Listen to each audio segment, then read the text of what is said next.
Magandang umaga po sa inyo. We are here now at Robinson Metro East conducting job fair Metro Caravan, kung saan ang mga agencies concerned nandito para magbigay ng trabaho, at isa rito kasama natin ang PNP, PRSS, nagbibigay ng initial screening sa mga o sa aplikante ng PNP. Dito nagkakaroon ng initial interview, basic requirements, pinapaliwanag kung kailan at saan at kung paano magiging pulis. So, hanapin natin sila, ilapit natin ang trabaho sa mga pulis. Kailangan natin yun na dumami tayo. Hindi lang basta dumami, at piliin natin yung magagaling at matitinong pulis. Yun lang po. Bilang bahagi ng patuloy na kampanya sa pagbibigay ng kaalaman at pagpapalawak ng kamalayan ng publiko at upang mas mapataas ang antas ng kabuhayan ng komunidad, nagsagawa ang Community Affairs and Development Division o CAD ng Information, Education and Communication Campaign at nakilahok sa job fair na inorganisa ng Pasig City Public Employment Service Office sa Robinsons Metro East, Barangay de la Paz, Sumulong Highway, Pasig City nito lamang Miyerkules, Hulyo 1, taong kasalukuyan. Pinangunahan ng aktibidad ni Police Colonel Luis E. Gisik, Chief CAD, sa ilalim ng superbisyon ni Police Brigadier General Vina H. Guzman, Director PICA-G. Layunin ng programa na maipabatid sa mga naghahanap ng trabaho ang mahalagang impormasyon tungkol sa kaligtasan, seguridad at iba pang usaping may kaugnayan sa kapakanan ng komunidad. Hello, magandang umaga po sa ating lahat. And first and foremost, would like to thank Pasig City LGU PESO primarily for inviting TESDA Pamamarisan District Office and TESDA Pamamarisan Training and Assessment Center na mag-participate ngayon sa OFW Caravan.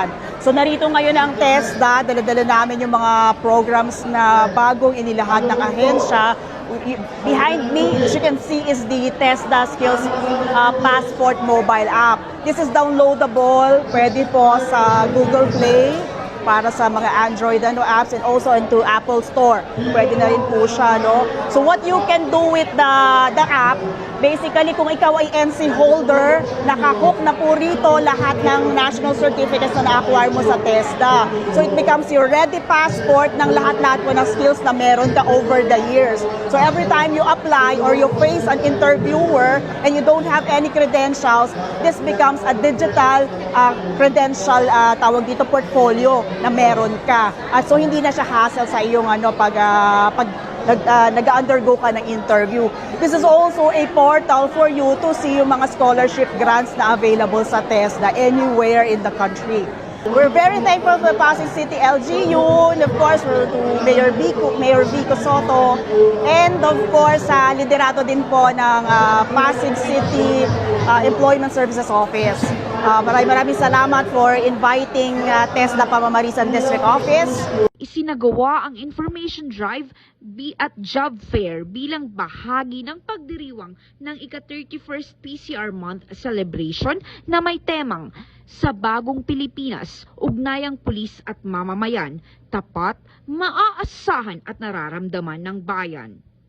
Namahagi ang nasabing dibisyon ng kabuuang 300 information, education and communication materials na tumatalakay sa iba't ibang paksa, kabilang ang mga public advisory, paghahanda sa sakuna, pag-iwas sa karahasan laban sa kababaihan at kanilang mga anak o VAUSI, kampanya kontra iligal na droga, Anti-Terrorism, Safe Spaces Act o Bawal Bastos Law, Cybersecurity at Online Safety, Republic Act No. 10591, kampanyan laban sa iligal na sugal, Police Service Balita at Republic Act No. 166. Ang ganitong mga programa ay bahagi ng patuloy na pagsisikap ng pambansang pulisya na palakasin ang kamalayan ng publiko at hikayatin ang aktibong pakikilahok ng mamamayan sa pagpapanatili ng kapayapaan, kaayusan at kaligtasan ng komunidad.